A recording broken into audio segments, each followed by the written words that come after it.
ചൂരൽമല ദുരന്തബാധിതയായ ശ്രുതിയെ T Siddique പറ്റിച്ചതായി Wayanad CPM ജില്ലാ secretary K Rafeeq. 120 ദിവസം കൊണ്ട് ശ്രുതിക്ക് വീട് നൽകുമെന്ന് സിദ്ദീഖ് പറയുന്നത് ഇപ്പോഴും ഫേസ്ബുക്ക് പേജിലുണ്ട്. വീട് ലഭിക്കുമെന്ന ധാരണയിൽ സർക്കാർ വാഗ്ദാനം ചെയ്ത ടൗൺഷിപ്പിലെ വീട് വേണ്ടെന്ന് വെച്ച 15 ലക്ഷം രൂപ വാങ്ങി. പണം തിരികെ നൽകാമെന്ന് ടൗൺഷിപ്പിൽ വീട് അനുവദിക്കണമെന്നും ആവശ്യപ്പെട്ട ശ്രുതി വീണ്ടും സർക്കാർ അപേക്ഷ നൽകിയിരിക്കുകയാണെന്നും റഫീഖ് പറഞ്ഞു.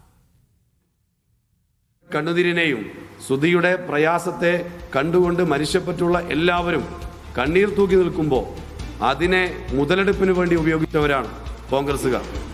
അതിനെ മുതലെടുപ്പിന് വേണ്ടി ഉപയോഗിച്ചുകൊണ്ട് റീൽസ് ഉണ്ടാക്കി പ്രചരിപ്പിച്ചവരാണ് കൽപ്പറ്റയുടെ MLA കൂടിയായിട്ടുള്ള ടി സിദ്ദീഖും കോൺഗ്രസ് നേതാക്കന്മാരും. അദ്ദേഹം ആ ഘട്ടത്തിൽ ആശുപത്രി കിടക്കയിൽ നിന്നും ആംബുലൻസ് സ്ട്രക്ചറിൽ കൊണ്ടുവന്നുകൊണ്ട് അദ്ദേഹം ചില വാഗ്ദാനങ്ങൾ നൽകിയിട്ടുണ്ട്. 120 ദിവസം കൊണ്ട് ശ്രുതിക്ക് വീട് വെച്ച് നൽകും. ഇതായിരുന്നു അദ്ദേഹത്തിൻ്റെ വാഗ്ദാനം.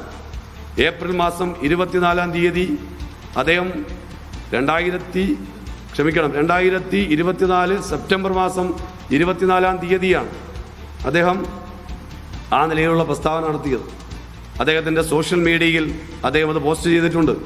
അദ്ദേഹം റീൽസ് എടുത്ത് പ്രചരിപ്പിച്ചിട്ടുണ്ട്.